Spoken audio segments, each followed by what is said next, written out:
اللہ نحمدہ ونصلی علی رسولہ الکریم اما بعد فاعوذ باللہ من الشیطان الرجیم بسم اللہ الرحمن الرحیم رب اشرح لی صدری ویسرنی امری واحلل عقدۃ من لسانی یفقہوا قولی۔ الرحیق المختوم سیرہ کے موضوع پر انعام یافتہ کتاب ہے، وہ ہم پڑھ رہے تھے اور ہم نے یہاں تک پڑھا تھا کہ جب قریش مکہ نے مسلمانوں کو بہت زیادہ تنگ کیا تو اللہ کے اذن کے ساتھ نبی صلی اللہ علیہ وسلم کی اجازت سے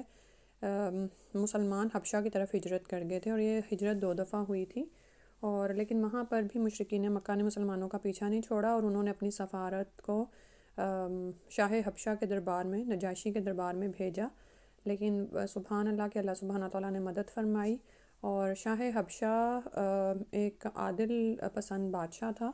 اور اس نے مسلمانوں کو اپنے پاس ہی رکھا، اور وہاں پر حضرت جعفر رضی اللہ عنہ نے سورہ مریم کی آیات کی تلاوت کی تھی، جس سے انہوں نے واضح کیا کہ اللہ کے ہاں حضرت عیسیٰ کا مقام کیا ہے۔ ٹھیک ہے، تو جس غلو میں عیسائی پڑ گئے تھے اس کو دراصل انہوں نے واضح کیا، اور نجاشی نے اس بات کو مانا، اور یہ بھی کہا جاتا ہے کہ وہ ایمان لے آیا تھا، اور نبی صلی اللہ علیہ وسلم نے اس کی غائبانہ نماز جنازہ بھی ادا کی تھی۔ لیکن دوسری طرف اب قریش مکہ کو جب ناکامی کا سامنا کرنا پڑا ہے کہ ایک تو یہ کہ دین پھلنا پھولنا شروع ہو گیا ہے، اور دوسرا یہ کہ مسلمانوں کو ایک پلیٹ فارم مل گیا جہاں پر وہ اپنے دین کو آزادی کے ساتھ فالو کر رہے ہیں اور سکون کے ساتھ رہ رہے ہیں۔ ٹھیک ہے، تو یہ بات ان کو بہت یعنی کہ کھلتی بھی تھی، تو ان کی کوششیں اب اور طرح کی ہو گئیں، جس میں آج ہم پہلی کوشش دیکھتے ہیں کہ انہوں نے کیا کیا۔ ٹاپک ہے ابو طالب کو قریش کی دھمکی۔ اس تجویز کے بعد سرداران قریش ابو طالب کے پاس حاضر ہوئے اور بولے، ابو طالب آپ ہمارے اندر سنو شرف اور اعزاز کے مالک ہیں، یعنی بزرگ آدمی ہیں اور اعزاز بھی رکھتے ہیں۔ ہم نے آپ سے گزارش کی کہ اپنے بھتیجے کو روکیے، لیکن آپ نے نہیں روکا۔ آپ یاد رکھیں ہم اسے برداشت نہیں کر سکتے کہ ہمارے آباء و اجداد کو گالیاں دی جائیں، ہماری عقل و فہم کو حماقت زدہ قرار دیا جائے اور ہمارے خداؤں کی عیب چینی کی جائے۔ ٹھیک ہے، آپ روک دیجئے ورنہ ہم آپ سے اور ان سے ایسی جنگ چھیڑ دیں گے ایک فریقہ صفایا ہو کر رہے گا۔ ٹھیک ہے، اب اس میں بھی آپ یہ دیکھیں کہ وہ باتیں اس طرح کی ہیں کہ دوسرے کے جذبات کو ابھارا جائے، اور کیونکہ نبی صلی اللہ علیہ وسلم انہیں واضح طور پر ان کے بتوں کی کبھی بھی برائی یا جو عیب چینی کہہ رہے نہیں کی، بلکہ جب ان کو توحید کی طرف بلاتے تھے اور ان کے ساتھ میں خداؤں کا ذکر ہوتا تھا تو یہ بات ان کے لیے ناقابل برداشت تھی، تو یہ ساری باتیں انہوں نے ابو طالب کے سامنے پیش کی۔ ابو طالب پر اس زوردار دھمکی کا بہت زیادہ اثر ہوا اور انہوں نے رسول اللہ صلی اللہ علیہ وسلم کو بلا کر کہا، بھتیجے تمہاری قوم کے لوگ میرے پاس آئے تھے اور ایسی ایسی باتیں کہہ گئے ہیں، اب مجھ پر اور خود اپنے آپ پر رحم کرو اور اس معاملے میں مجھ پر اتنا بوجھ نہ ڈالو جو میرے بس سے باہر ہے۔ یہ سن کر رسول اللہ صلی اللہ علیہ وسلم نے سمجھا کہ اب آپ صلی اللہ علیہ وسلم کے چچا بھی آپ کا ساتھ چھوڑ دیں گے، اور وہ بھی آپ صلی اللہ علیہ وسلم کی مدد سے کمزور پڑ گئے ہیں، اس لیے فرمایا، چچا جان خدا کی قسم اگر یہ لوگ میرے داہنے ہاتھ میں سورج اور بائیں ہاتھ میں چاند رکھ دیں کہ میں اس کام کو اس حد تک پہنچائے بغیر چھوڑ دوں کہ یا تو اللہ اسے غالب کر دیں یا میں اسی راہ میں فنا ہو جاؤں، تو نہیں چھوڑ سکتا۔ اب انبیاء کی کا عزم ہوتا ہے وہ ایسا ہی ہوتا ہے۔ نبی صلی اللہ علیہ وسلم جس کام کے لیے بھیجے گئے تھے انہوں نے اس کو ہر صورت میں سر انجام دینا تھا، اور اولو العزم انبیاء میں 5 پیغمبر شامل ہیں جن میں رسول صلی اللہ علیہ وسلم شامل ہیں، اور پھر آپ افضل الانبیاء ہیں، یعنی اللہ سبحانہ تعالیٰ نے جب لوگوں کے دلوں کو جھانکا تو ان کے دلوں میں سب سے بہتر نبی صلی اللہ علیہ وسلم کے دل کو پایا۔ ٹھیک ہے، تو اور اب جو کام ان کو دیا گیا تھا وہ اس سے ہٹ نہیں سکتے تھے، انہوں نے کہا کہ کچھ بھی ہو جائے، اور یہ جو بات کی نا کہ میرے داہنے ہاتھ میں سورج اور بائیں ہاتھ میں چاند رکھ دے، یعنی یہ بات ناممکنات میں سے ہے کہ کوئی مجھے اس کام سے روکے اور میں رک جاؤں، تو یہاں تو اللہ اسے اس دین کو غالب کر دے گا یا میں اس جان بھی اپنی راہ میں لگا دوں گا، یعنی اپنی جان بھی اس راہ میں لگا دوں گا۔ اس کے بعد آپ صلی اللہ علیہ وسلم کی آنکھیں اشکبار ہو گئیں۔ اب یہ نہیں تھا کہ آپ کمزور پڑ گئے تھے، آنسو اس بات کی علامت نہیں ہوتے کہ انسان کمزور پڑ جاتا ہے، بلکہ یہ جذباتیت میں آخر وہ بشر تھے، انسان تھے، ہم اس بات پر ایمان رکھتے ہیں، تو وہ ان کی آنکھیں بہہ پڑیں، آپ صلی اللہ علیہ وسلم رو پڑے اور اٹھ گئے۔ جب واپس ہونے لگے تو ابو طالب نے پکارا اور سامنے تشریف لائے تو کہا، بھتیجے جاؤ جو چاہو کہو، خدا کی قسم میں تمہیں کبھی بھی کسی وجہ سے نہیں چھوڑ سکتا۔ ٹھیک ہے، اب یہاں پر رکھ کر ہم اپنے ایمان کا جائزہ لیں کہ انبیاء کے بعد، اور ہم جانتے ہیں کہ نبی صلی اللہ علیہ وسلم خاتم الانبیاء ہیں، آپ کے بعد کوئی نبی نہیں آئے گا، یہ ذمہ داری امت ادا کرے گی. ٹھیک ہے، تو ٹھیک ہے ہم سے انبیاء جیسا عزم اور جو ان کا مشن کی تکمیل کا جذبہ تھا ان کے اندر، وہ تو مطلوب نہیں ہے، لیکن جتنا ہم کام کریں گے وہ ہماری بھلائی کے لیے. اللہ تعالیٰ تو چاہیں تو اپنے دین کو، یعنی اللہ سبحانہ تعالیٰ چاہیں تو اپنے دین کو کسی اور سے بھی پھیلا دیں، حتیٰ کہ کافروں کے ذریعے، کافروں کے منہوں سے ہی اسلام کی باتیں ہوتی ہیں اور لوگوں کو پتہ چل جاتا ہے کہ اچھا اسلام ہے. لیکن یہ کام تو ہم نے اپنی ذات کے لیے کرنا ہے نا. تو یہاں پر رکھ کر آپ دیکھیں کہ ہم پر تو تھوڑی سی بھی کوئی رکاوٹ آتی ہے یا کوئی ہمیں کوئی تانا ہی دے دیتا ہے نا، یا ہمارے خلاف کوئی بات ہی کر دیتا ہے، تو ہم اسی بات کو لے کر کب تک بیٹھے رہتے ہیں اور اپنے مقصد سے ہی غافل ہو جاتے ہیں. یعنی زندگی کا ہمارا مقصد کیا ہے کہ خود بھی دین پر قائم رہیں اور اس دین کو پھیلائیں. اور ابو طالب نے یہ اشعار کہے: بخدا وہ لوگ تمہارے پاس اپنی جمعیت سمیت بھی ہرگز نہیں پہنچ سکتے، یہاں تک کہ میں مٹی میں دفن کر دیا جاؤں. تم اپنی بات کھلم کھلا کہو، تم پر کوئی قدغن نہیں، تم خوش ہو جاؤ اور تمہاری آنکھیں اس سے ٹھنڈی ہو جائیں. تو اس سے ہمیں پتہ چلتا ہے کہ جب انسان اپنی استقامت دکھاتا ہے دین پر تو اللہ کی مدد آتی ہے. ٹھیک ہے، تو ابو طالب کا آپ یہ دیکھیں کہ کہاں وہ مشرکین مکہ کی دھمکی سے مروب ہوئے تھے اور ڈر بھی گئے تھے، لیکن جب انہوں نے رسول صلی اللہ علیہ وسلم کا عزم دیکھا تو پھر انہوں نے بھی اپنی جان کے ہونے تک اس مدد کا وعدہ کر دیا کہ یعنی یہ تم تک نہیں پہنچ سکے تھے یہاں تک کہ میں مٹی میں دفن کر دیا جاؤں. اب جب قریش نے دیکھا کہ پچھلی دھمکی کے باوجود رسول اللہ صلی اللہ علیہ وسلم اپنا کام کیے جا رہے ہیں تو ان کی سمجھ میں آ گیا کہ ابو طالب رسول اللہ صلی اللہ علیہ وسلم کو چھوڑ نہیں سکتے، بلکہ اس بارے میں قریش سے جدا ہونے اور ان کی دعوت مول لینے کو تیار ہیں. یعنی انہوں نے دیکھا کہ ابو طالب کا یہ مدد کا جذبہ اس حد تک ہے کہ وہ اس کے لیے قریش مکہ کی دشمنی بھی مول لے سکتے ہیں. تو وہ پھر آپ کے پاس آئے اور انہوں نے، وہ لوگ ولید بن مغیرہ کے لڑکے عمارہ کو ہمراہ لے کر ابو طالب کے پاس پہنچے اور ان سے یوں عرض کیا: اے ابو طالب، یہ قریش کا سب سے بانکا اور خوبصورت نوجوان ہے، آپ اسے لے لیں، اس کی دیت اور نصرت کے آپ حقدار ہوں گے. دیت یعنی اگر اس کو قتل کیا جائے تو اس کے جو بدلے میں فدیہ ملے گا وہ، اور مدد یعنی جو ہوگی وہ اس کے آپ حقدار ہوں گے. آپ اسے لڑکا بنا لیں، اپنا لڑکا بنا لیں، یہ آپ کا ہوگا، اور آپ اپنے اس بھتیجے کو ہمارے حوالے کر دیں. یعنی نبی صلی اللہ علیہ وسلم کے لیے کہہ رہے ہیں، جس نے آپ کے آباء و اجداد کے دین کی مخالفت کی ہے، آپ کی قوم کا شرازہ منتشر کر رکھا ہے اور ان کی عقلوں کو حماقت سے دوچار بتلایا ہے. ہم اسے قتل کریں گے، پس یہ ایک آدمی کے بدلے ایک آدمی کا حساب ہے. ابو طالب نے کہا: خدا کی قسم، کتنا برا سودا ہے جو تم لوگ مجھ سے کر رہے ہو. تم اپنا بیٹا مجھے دیتے ہو کہ میں اسے کھلاؤں پلاؤں، پالوں پوسوں، اور میرا بیٹا مجھ سے طلب کرتے ہو کہ اسے قتل کر دوں. خدا کی قسم یہ نہیں ہو سکتا. اس پر نوفل بن عبد مناف کا پوتا مطعم بن عدی بولا: خدا کی قسم ہے ابو طالب، تم سے تمہاری قوم نے انصاف کی بات کہی ہے اور جو صورت تمہیں ناگوار ہے اس سے بچنے کی کوشش کی ہے، لیکن میں دیکھتا ہوں کہ تم ان کی کسی بات کو قبول نہیں کرنا چاہتے. یعنی اشارہ یہ تھا کہ اگر تمہارا بھتیجا جا بھی رہا تو اس کے بدلے میں ہم تمہیں ایک نوجوان لڑکا دے رہے ہیں. یعنی ایک طرح کی آپ یہ دیکھیں ڈیل کیسی کر رہے ہیں. جواب میں ابو طالب نے کہا: بخدا تم لوگوں نے مجھ سے انصاف کی بات نہیں کی ہے، بلکہ تم بھی میرا ساتھ چھوڑ کر مخالف لوگوں کی مدد پر تلے بیٹھے ہو، تو ٹھیک ہے، جو چاہو کرو. تو اور سیرت میں یہ پتہ نہیں چلتا کہ یہ دونوں گفتگویں جو کس زمانے میں ہوئیں، یعنی لیکن یہ پتہ چل رہا ہے کہ یہ تقریباً 6 نبوی کے وسط میں ہوئی تھیں اور دونوں کے درمیان فاصلہ کم ہی تھا. یعنی یہ پہلی دفعہ آئے وہ ابو طالب کے بعد پاس، اور پھر تھوڑے ہی عرصے کے بعد وہ دوبارہ آئے. اس کے بعد آگے پڑھتے ہیں. نبی صلی اللہ علیہ وسلم کے قتل کی تجویز، نعوذ باللہ. ان دونوں گفتگوؤں کی ناکامی کے بعد قریش کا جذبہ جور و ستم اور بھی بڑھ گیا. یعنی اب جب انہوں نے دیکھا کہ ان کی اگلی چال بھی ناکام ہو گئی ہے تو انہوں نے ظلم و ستم اور بھی بڑھا دیا اور ایذا رسانی کا سلسلہ پہلے سے فزوں تر اور سخت تر ہو گیا. یعنی وہ تکالیف جو وہ مومنین کو پہنچا رہے تھے وہ زیادہ بڑھ گئیں. انہی دنوں قریش کے سرکشوں کے دماغ میں نبی صلی اللہ علیہ وسلم کے خاتمے کی ایک تجویز ابھری، لیکن یہی تجویز اور یہی سختیاں مکہ کے جان بازوں میں سے 2 نادرہ روزگار سرفروشوں یعنی حمزہ بن عبد المطلب رضی اللہ عنہ اور عمر بن خطاب رضی اللہ عنہ کے اسلام لانے اور ان کے ذریعے اسلام کو تقویت پہنچانے کا سبب بن گئی. جور و جفا کے سلسلہ دراز کے ایک دو نمونے یہ ہیں کہ ایک روز یعنی اب وہ یہ بتا رہے ہیں کہ ایک طرف تو ظلم و ستم بڑھ گیا، لیکن دوسری طرف قریش مکہ کے جو کہہ لیں کہ بہت ہی مشہور زمانہ ان کے لوگ تھے، جیسے حمزہ رضی اللہ عنہ ہیں اور عمر رضی اللہ عنہ،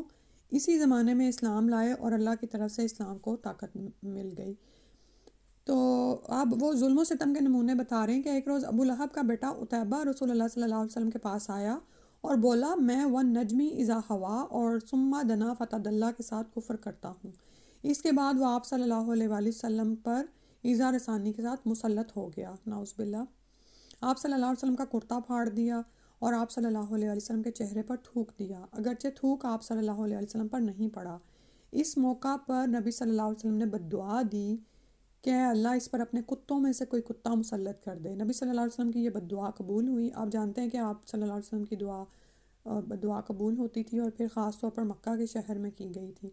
چنانچہ عتیبہ ایک بار قریش کے کچھ لوگوں کے ہمراہ سفر میں گیا۔ جب انہوں نے ملک شام کے مقام زرقاء میں پڑاؤ ڈالا تو رات کے وقت شیر نے ان کا چکر لگایا۔ عتیبہ نے دیکھتے ہی کہا ہائے میری تباہی، یہ خدا کی قسم مجھے کھا جائے گا، جیسا کہ محمد صلی اللہ علیہ وسلم نے مجھ پر بد دعا کی ہے۔ دیکھو میں شام میں ہوں لیکن اس نے مکہ میں رہتے ہوئے مجھے مار ڈالا۔ احتیاطاً لوگوں نے عتیبہ کو اپنے اور جانوروں کے گھیروں کے بیچوں بیچ سلایا، لیکن رات کو شیر سب کو پھلانگتا ہوا سیدھا عتیبہ کے پاس پہنچا اور سر پکڑ کر ذبح کر ڈالا۔ تو یہ بھی نبی صلی اللہ علیہ وسلم کے اس کی ایک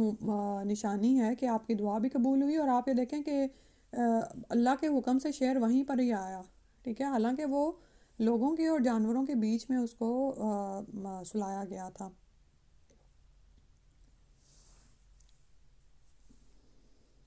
ایک بار عقبہ بن نبی معیط نے رسول اللہ صلی اللہ علیہ وسلم کی گردن حالت سجدہ میں اس زور سے روندی کہ معلوم ہوتا تھا دونوں آنکھیں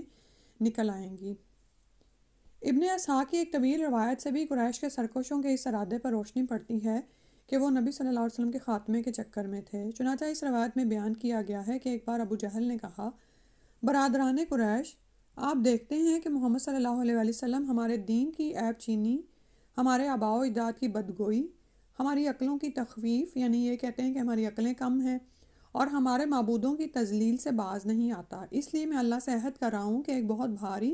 اور بمشکل اٹھنے والا پتھر لے کر بیٹھوں گا، اور جب وہ سجدہ کرے گا تو اسی پتھر سے اس کا سر کچل دوں گا۔ اب اس کے بعد چاہے تم لوگ مجھ کو بے یار و مددگار چھوڑ دو، چاہے میری حفاظت کرو، اور بنو عبد مناف بھی اس کے بعد جو چیز چاہیں کریں۔ لوگوں نے کہا نہیں واللہ ہم تمہیں کبھی کسی معاملے میں بے یار و مددگار نہیں چھوڑ سکتے، تم جو کرنا چاہتے ہو کر گزرو،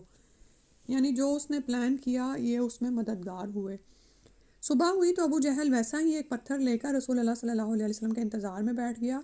رسول اللہ صلی اللہ علیہ وآلہ وسلم حسب دستور تشریف لائے اور کھڑے ہو کر نماز پڑھنے لگے۔